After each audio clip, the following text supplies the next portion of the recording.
Yo, yo, yo, what is up, everybody? It is your boy out here, CJ the DJ, coming to you live with a brand new episode of Hustle and Burn. As always, man, I appreciate y'all tuning in. It is Sunday. Hopefully, everybody had a great week, and hopefully, we can end it off right, you dig? As always, again, appreciate y'all tuning in, man. I really appreciate y'all rocking with me. Spotify listeners, I appreciate y'all. Y'all been turning me up 10 times, man. Appreciate that. Appreciate that, man. We 10xing on Spotify right now. Been a great last couple weeks. And as always, guys, shout out to our sponsors, man. Diamond Consulting for any general contractors out there in the Front Range, Colorado area that may need or utilize subcontractors in any different scope of work, new builds, remodels, renovations, does not matter. Contact Diamond Consulting. What they have and provide is a private network of fully insured, pre-vetted subcontractors looking to grow and scale their company. So contact Diamond Consulting today, guys, 720-563-7452. Top of the AM to everybody, man. We're going to get right into it. The drink of the week this week, y'all know how we've been doing, guys, comes from Bootstrap Brewing over in Longmont, Colorado. And the drink of choice this week for the drink of the week is the Strapless IPA, guys.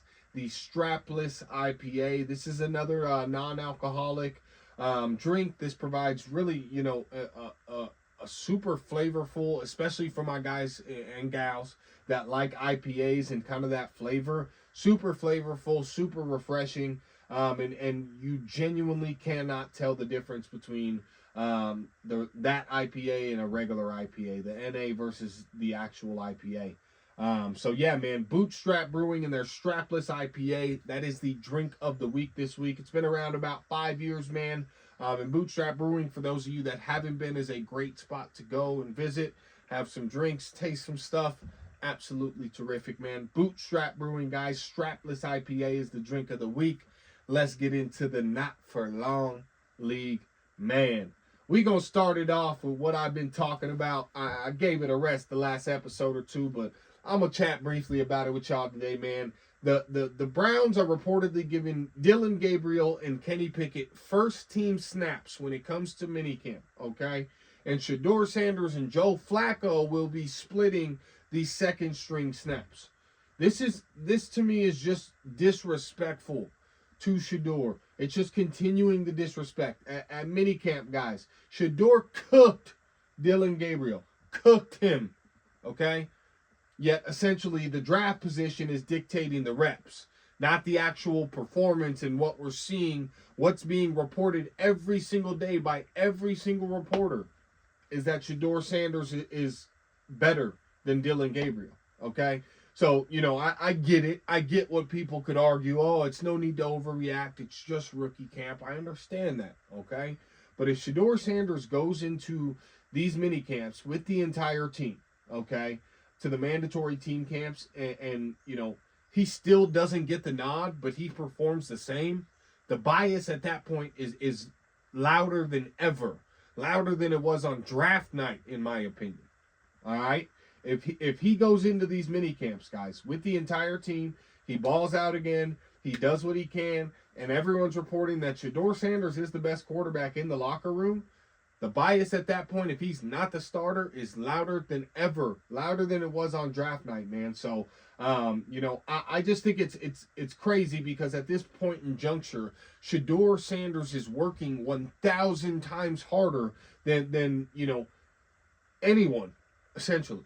He's having to work 1,000 times harder than anyone.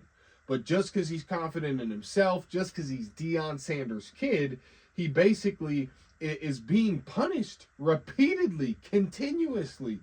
And I think this is a, modern day, like real shut up and dribble moment. This is a complete shut up and dribble moment. Everyone was up in arms when that reporter told LeBron, shut up and dribble, right? This is a shut up and dribble moment for Sheduer Sanders. It essentially, right now, at least, seems like it does not matter what he does. He is not going to move up in the ranks at this point in time, in this juncture in time with the team. Like, you got Kevin Stefanski out here publicly praising Sheduer Sanders, He's the first one in, the last one out. He's doing everything he needs to do. I love to see it from Sheduer Sanders. Oh, yeah, but Dylan Gabriel's going to take the starting snaps along with Kenny Pickett. And Sheduer will split him with Joe Flacco back there. Yeah, on the backup. Give me a break, bro. He's obviously the best quarterback on the roster. So, hopefully in this minicamp, Sheduer continues to do what he's going to do, or do what he's been doing, I should say. And in my opinion, y'all know I'm very high on Sheduer. He's a baller, legendary, perfect timing, man. I think he's just going to continue it. And I just wanted to bring that little tidbit up because the disrespect is just continuing. And honestly, I think this is kind of funny enough. A lot of what some people were reporting was that a lot of locker rooms or a lot of GMs, a lot of head coaches, a lot of locker rooms, you could say, didn't want a figure like Sheduer because he is larger than life. Again, think about what we're sitting here talking about, a 5th-round draft pick, right? Think about what the coverage has been from Browns minicamp, a 5th-round draft pick. A lot of organizations didn't want that, and so I could see, again, just playing devil's advocate here outside of, it was just rookie minicamp, I could see them saying basically, we don't want to just throw him up there just because the media is coming. Essentially, we don't want to succumb to the media hype and the media pressure surrounding Sheduer. I get it. But at the end of the day, man, if he is the best player on the field, if he's the best quarterback in the locker room, which he beat Dylan Gabriel out in rookie minicamp, he's better than Kenny Pickett. We've seen Kenny Pickett multiple times, bro. I don't want to hear nothing about Kenny Pickett. I don't know when all of a sudden, just because Sam Darnold revived his career, every quarterback that has already played and started once or twice and failed is going to come back and be able to be good. It's just not the case. Kenny Pickett's ass. Tragic, bro. Like, garbage truck juice, my guy. For real. Come on, bro. Sheduer's obviously the best quarterback on the roster. I've said it before. I think he's going to be a starter by week 5 to 7 at the end of the day. But right now, he's just being disrespected. It's a modern-day shut-up-and-dribble moment. And unfortunately, it's happening for Sheduer, man. Just because he is Deion Sanders' kid and because he is, vocal about his confidence in himself. It's just frustrating to see. We'll continue. We'll continue real quick on Sheduer and Primetime, man.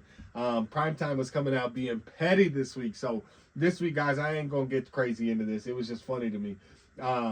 So one of the Saints quarterbacks, obviously you guys know we chatted about the Saints. And I was very vocal about the fact, especially with the report of Derek Carr's shoulder being injured and him missing the entire season, that the Saints should have drafted Sheduer Sanders. I think the Saints should have drafted Sheduer Sanders at that 9th spot. That was the prime position for them to draft him at the end of the day. They did not, right? Of course, we see what happens. They draft the quarterback out of Louisville and pass on Sheduer entirely. Don't get him in later rounds, nothing like that, okay? This week, one of the Saints quarterbacks, one of the 3 quarterbacks that they have on the roster. Again, when they made this move, guys, in this roster and then Derek Carr retiring, we gave them the Friday Award of the Week, right? Like, these are all bad moves. But one of their quarterback goes down. He's been there a year or two, fighting for a position at the end of the day, first, second, or third string, whatever he would have ended up. Gets hurt, doesn't need surgery, but he is out for an indefinite period of time. And so I think it was Adam Schefter who posted this. Saints quarterback is injured, blah, blah, blah, blah, blah. And then the first comment on this post, bro, is from Deion Sanders saying, "That's a darn shame." And it's just funny. Obviously, this is hilarious because Deion is just being petty times a million, bro, to the Saints, man. Like, it's very unlike Deion Sanders to comment on anything and say something like that. Obviously, he's poking fun at the fact that they did not draft Sheduer. They could have. And it was just funny, man, to see Primetime stepping into the shade room this week, man. Because the NFL is just clearly anti-Deion and anti-Sheduer, right? Like, they're too bold, they're too loud, too great at the end of the day. But petty Deion, to me, is 100% justified. Like, I think at this point it's past, like, Deion from a coach perspective, and it stepped into, like, him being a father and him being like, damn, bro, you're really doing my son filthy. Like, all right, say less. Like, we gonna get it back in blood. Like, I think that's how all these guys feel. You see Shiloh down in Tampa earning his roster spot. A lot of people raving and ranting about his play as well. And, it's just funny seeing Deion step into the shade room this week, man. to kind of coincide with the disrespect going on with Sheduer, man. How you gonna praise him publicly? You love everything he's doing. This is just great. Blah blah blah blah blah. But yeah, he gonna be taking the backup snaps with Joe Flacco. We gonna put Dylan Gabriel and Kenny Pickett, two guys, one of who he just beat out, another one who has failed multiple times in the NFL. But we're gonna put those guys above him. He gonna have to work 1,000 times harder. It's crazy, bro. It is absolutely crazy. I hate to see it for Sheduer, man. But it is what it is, man. I know he's going to beat it out. I know he's going to be the starter. He is legendary. He is great. He will be great. Hopefully it's with the Browns. I think he can bring the Browns back to relevancy. Like I said, a team who is not coming back to relevancy, guys, as we continue on that note, is the Pittsburgh Steelers, man. Aaron Rodgers still has yet to sign with an NFL team, of course, this year, but all signs, guys, are pointing to the Steelers. He was on some little podcast or getting asked questions by some people this week. And he kind of made a joke that was very directly hinted at, obviously, the Pittsburgh Steelers. At this point, he's older. He's just not trying to participate in all these little non-mandatory camps and stuff like that. He's probably just going to sign right before camp starts or something of that nature. But this move to me, guys, because that's the only spot he can go at this point, realistically, and be the starter. At this point, this move is just terrible. And what this signals is that this is Mike Tomlin's final act. I think, like it's being reported in some places, Rodgers might be a quarterback coach somewhat. He might be play calling somewhat. So obviously, this screams Aaron Rodgers production to me.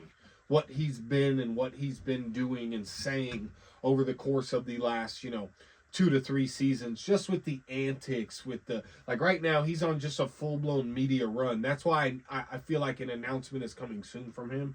He's on doing the podcast for the questions I was just talking about.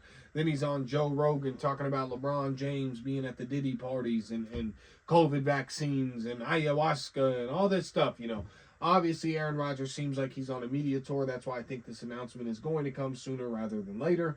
This all screams just Aaron Rodgers production, man. Realistically speaking, you have a coach who's on the hot seat, right? Mike Tomlin is clearly on the hot seat. He better fucking be on the hot seat. I've been screaming that from the mountaintops for weeks. Damn near the whole season last season. I was screaming that.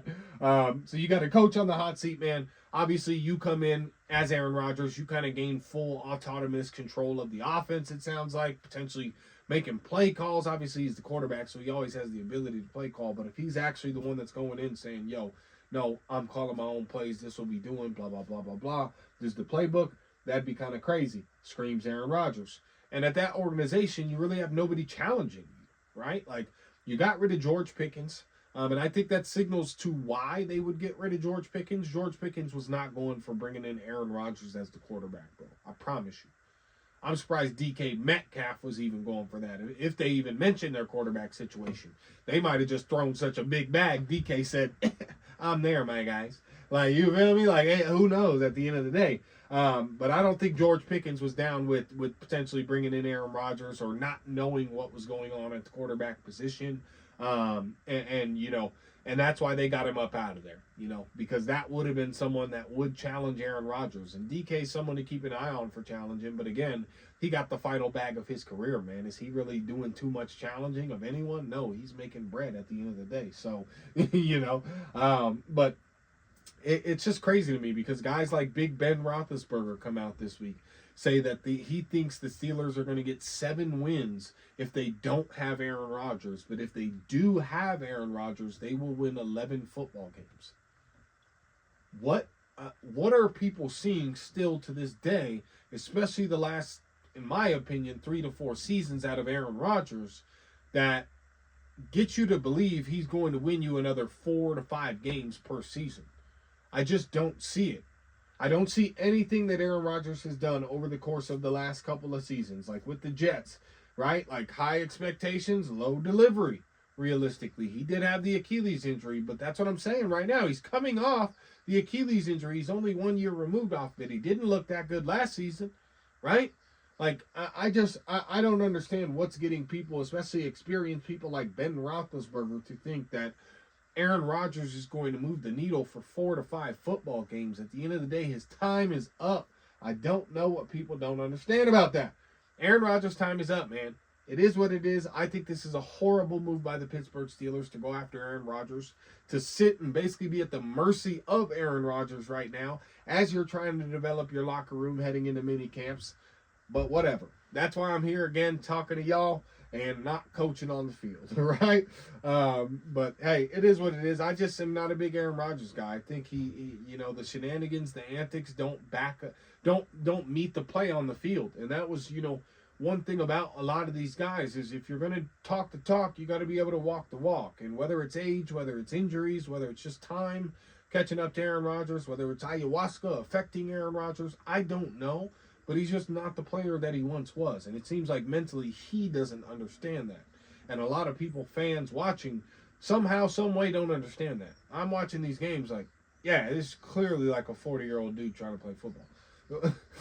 You feel me? Like, he can't run, he can't do nothing. Like, it's bad to see to me, but people still think he's moving the needle. Is what it is, man. Let's keep it pushing, keep it moving, man. We're going to chat about a couple of NFL guys regarding Angel Reese and Caitlin Clark. We ain't going to get into the WNBA. Y'all know we keep it really mainly try and keep it football, stuff like that. But let's be real, guys. Angel Reese fucking sucks, okay? Angel Reese sucks, all right? The Hoopers know it. Caitlin Clark's in another universe talent-wise, okay?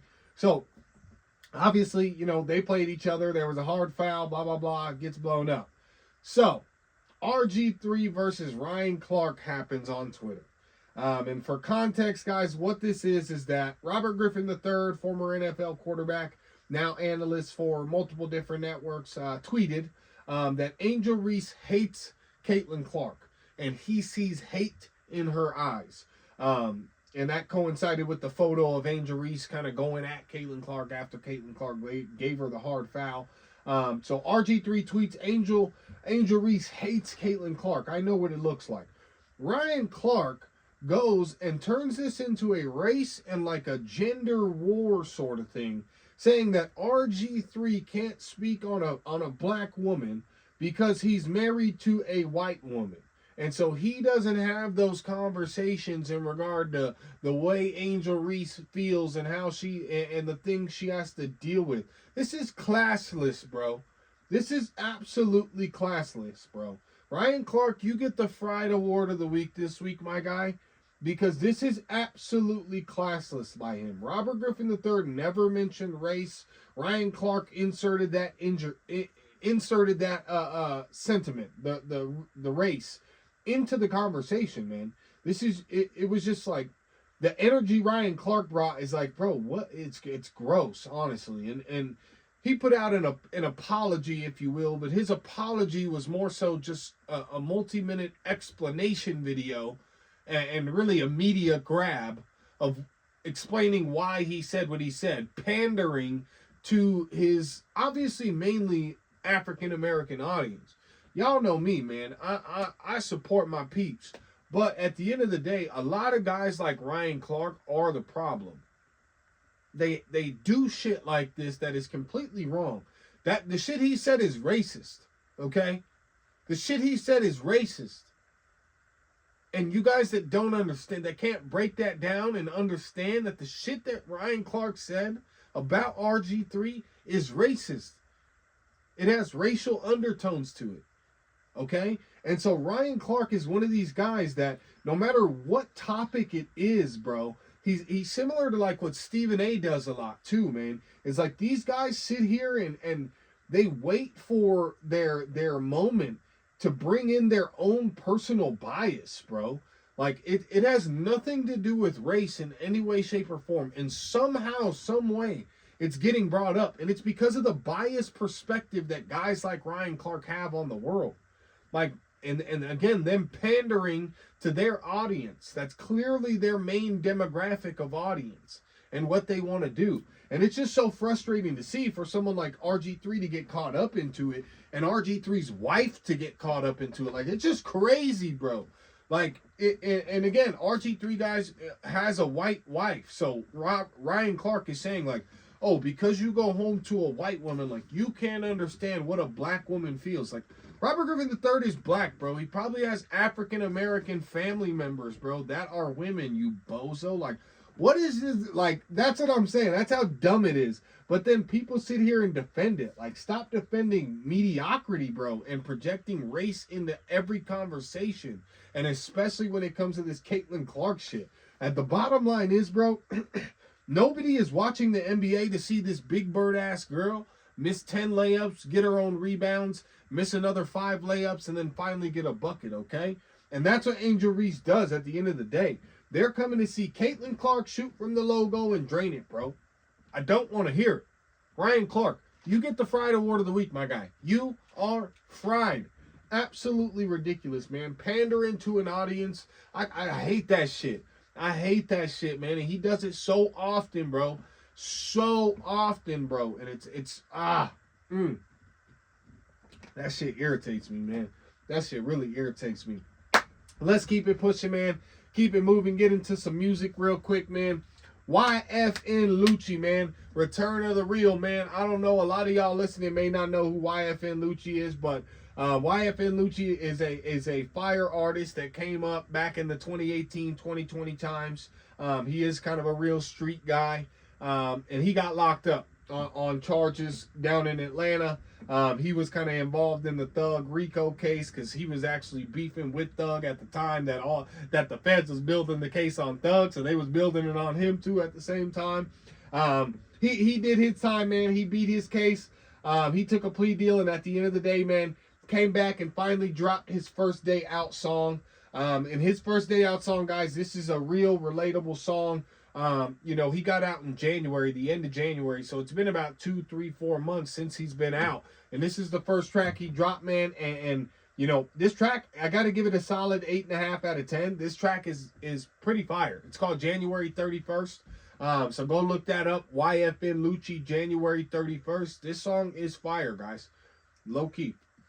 Super fire. If you're not a YFN Lucci fan, I encourage you to go throw this song on after you listen to this pod, because you are going to like this song. Again, it's just raw, real, it's relatable, especially coming out of prison, man. So I give it an 8.5 out of 10. Lucci really doing what he needs to do to kind of reclaim and regain his spot and his wave, because Lucci had a wave. Lucci was coming up. Lucci was really turning up, bro, before he got locked up, man, and the feds came and swept him up. So, you know, I think Lucci right now is doing what Young Thug should have done when he came back. Young Thug came back with not a mid song. Like the Young Thug song that he dropped with Future a couple weeks back was pretty fire. The video was definitely fire, right? But Thug just came back with like not the energy that we expected, in my opinion at least. Like Lucci's coming back talking about his situation and everything that happened. Thug kind of just got back into like the rapper type of song and style, like money on money, I've been in your deal. Like, I don't know, bro. Like, you was just locked up for 2-3 years, fam. Like, can I let's hear some conversations. Like, I'm sure he's saving a lot of that for the album, right? But to get the buzz back, Lucci just got 1 million views in like 10 hours off this January 31st track, yo. And it's a banger. Like, that's what Thug needed to do. And now I think Thug has no energy toward his album. And I actually think Young Thug is just delaying his album to coincide with Gunna and Gunna's release. And I think that's why Gunna announced his release date, but he's not mentioning a specific date. So Gunna announced June something, 2025, I'll be dropping a new album. I think he's not putting the date, because if he puts the date, he knows Young Thug's going to also steal the date. I think essentially any day that Gunna's album comes out, Young Thug's album is going to come out. Young Thug's going to try and step on Gunna's album, which isn't going to work. Gunna is the bigger artist now. Thug needs to step aside. But not to get off topic, YFN Lucci, January 31st, man. I got Lucci and Thug who were beefing before this. Lucci's already up 1-0, man, in the new battle here, realistically. Lucci is already up 1-0 on Thug. Thug better have some bangers with this Oi Scuddy, and hopefully YFN Lucci can keep it up, man. So we'll keep it pushing, keep it moving with the music, but make sure y'all go listen to that YFN Lucci, January 31st. Banger. Banger, banger, banger. Let's keep it moving, man. Rod Wave this week, man, was arrested after he allegedly shot at his girl's G-Wagon. Now facing 12 charges. And you know, this guy, he makes the best, like, pain music ever, right? If y'all don't listen to Rod Wave, Rod makes the best pain music ever, man. But come on now, like, you can't be Rod, right? Like, fellas, you can't be Rod Wave. There is billions of fish in the sea, okay? Quite literally, billions of fish in the sea. Do not lose your freedom by getting hooked on one. Billions in the ocean. Do not lose your freedom by getting hooked up on one. Why would you do that, man? Especially if you Rod Wave. His lawyer said the arrest is crazy, but there's reports he was trying to pick up the shell casings and shit like that. Like, he knew what he did, right? Like, my nigga crashed out. Rod Wave would crash out over the females, right? But, you know, at the end of the day, man, I think it's just crazy because his lawyer's saying it's crazy that he was arrested and blah, blah, blah, blah, blah. Realistically speaking, Rod Wave is a felon, and he was already arrested for being a felon possessing a firearm. So I don't understand how this isn't the exact same charge. How they're just saying, yeah, he let off shots into this G-Wagon. He's a felon. He can't have a gun. Well, that's not even being talked about. I don't get it. It's crazy to me. It's crazy to me, man. But crash out of the week for Rod Wave, man. Rod Wave crashing out this week, bro. So I had to bring that in there. My boy's crazy. He makes the pain music. Obviously, he feels that pain, brother, in these situations. Who knows what's going on with Rod? Hopefully he can get it together. Hopefully we get a fire album out of the guy, man. Let's keep it pushing, keep it moving, man. The investment rap of the week. Really, I don't have an investment rap of the week for y'all. Things have been pretty steady. Just keep buying these dips, guys. And remember, you know, long-term vision beats short-term gain. Y'all know how we do. We don't need 10% pumps every single day. We'll take a 1% gain. We'll take a 0.5% gain. Whatever we can gain, man, as long as the outcome is income realistically. That is the goal every single day as we send our money out to go bring us back money. It doesn't matter if it's an extra 10 cents, 25 cents, $1, $15, $100. As long as the outcome is income more than we had the day before, right? That's what we got to keep doing, man. My crypto people, y'all see Bitcoin going up 110K, doing its thing, drop down a little bit. Obviously, the strategy here is simple. Buy the dips. And just sell on the pullbacks and re-enter whatever strategy you want to do. But that's, you know, kind of what I do on the crypto. If you're trading it, at least, is, you know, buy these dips, sell on the pullbacks, and then re-enter on the dips, right? Like, you know how it goes, man. Stack wins, guys. Stack your wins, compound them. Just stay in the game, man. Stay afloat. That's all you got to do. That's something I've been really taking into account and just taking to heart, is like, you know, just stay in the game, man. Stay in the game. Keep it player, bro. That's all you gotta do, bro. Keep it P. I know it sounds crazy, but, like, you know, just stay in the game, man. Stay afloat, and you know, don't be a crash out like Rod Wave. You feel me? Don't be a crash out like Rod Wave, man. We out here. I appreciate y'all tuning in, man. This been an episode of Hustle and Burn. It is your boy CJ the DJ. We out.